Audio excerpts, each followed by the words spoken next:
আসসালামু আলাইকুম রহমতুল্লাহ। কোরআনের দিক নির্দেশনার আলোকে বোঝা যায় রিজিকে বরকত লাভের কোরআনী আমল হলো আল্লাহর কাছে ক্ষমা প্রার্থনা করা। যারা নিয়মিত বেশি বেশি ইস্তেগফার পড়বে তাদের জন্য রিজিকের দরজা উন্মুক্ত হয়ে যাবে। আল্লাহ তাআলা রিজিকের মালিক, তিনি পালনকর্তা, রিজিকদাতা এবং সব কিছুরই মালিক। তাই রিজিকের জন্য তার কাছে প্রার্থনা করা উচিত। সূরা নূহে আল্লাহ তাআলা তার অনুগত বান্দাদের রিজিকের বরকত লাভের জন্য সুস্পষ্ট দিক নির্দেশনা দিয়েছেন।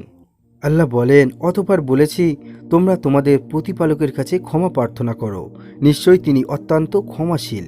তিনি তোমাদের জন্য প্রচুর বৃষ্টিপাত করবেন এবং তিনি তোমাদেরকে ধন সম্পদ ও সন্তান সন্ততি দ্বারা সমৃদ্ধ করবেন এবং তোমাদের জন্য উদ্যান স্থাপন করবেন এবং প্রবাহিত করবেন নদী নালা। সূরা নূহ আয়াত নম্বর 10 থেকে 12। সুপ্রিয় দর্শক, তিনটি ছোট ইস্তিগফার জেনে নিন। 1. আস্তাগফিরুল্লাহ, এটা আপনারা বেশি বেশি পড়বেন। দ্বিতীয়, রব্বিগফির ওয়ারহাম ওয়া আনতা খয়রুর রহিমিন, এটাও পড়বেন। তৃতীয় নম্বর হলো আস্তাগফিরুল্লাহাল আজিম আল্লাযী লা ইলাহা ইল্লা হুয়াল হাইয়ুল কাইয়ুম ওয়া আতুবু ইলাইহি।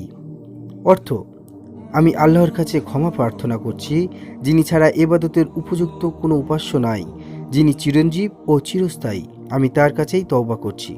রাসূলুল্লাহ সাল্লাল্লাহু আলাইহি সাল্লাম বলেছেন, যেই ব্যক্তি এই দোয়া পড়বে আল্লাহ তাআলা তাকে ক্ষমা করে দেবেন, যদিও সে জিহাদের ময়দান থেকে পলায়ন করার মতো অপরাধী হয়।